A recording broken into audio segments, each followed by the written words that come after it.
Бізде тригонометриялық өрнектерге берілген синус квадрат альфадан синус квадрат альфа азайтылған косинус квадрат альфадан синус альфа көбейтілген косинус альфа.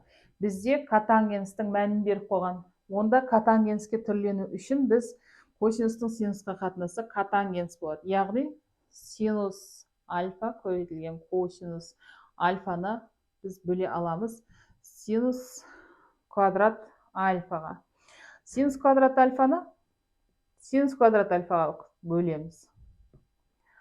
Азайтылған синус квадрат альфа косинус квадрат альфа. Синус квадрат альфаның синус квадрат альфаға қатынасы 1-ге тең. Косинус квадрат альфаның синус квадрат альфаға қатынасы котангенс квадрат альфаға.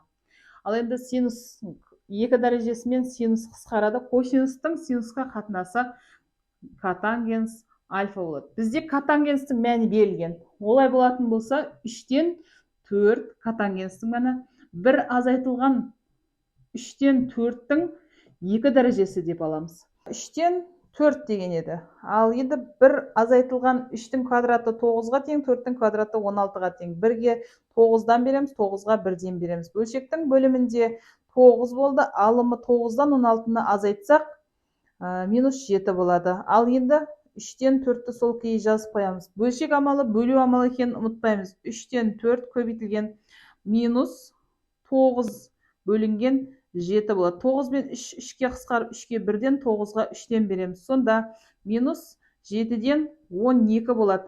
Ал егер де бізде бұрыс бөлшек күйі берілсе осылай қалады, ал аралас сан түрінде берілетін болса минус 1,7-ден 5 деген сан шығады.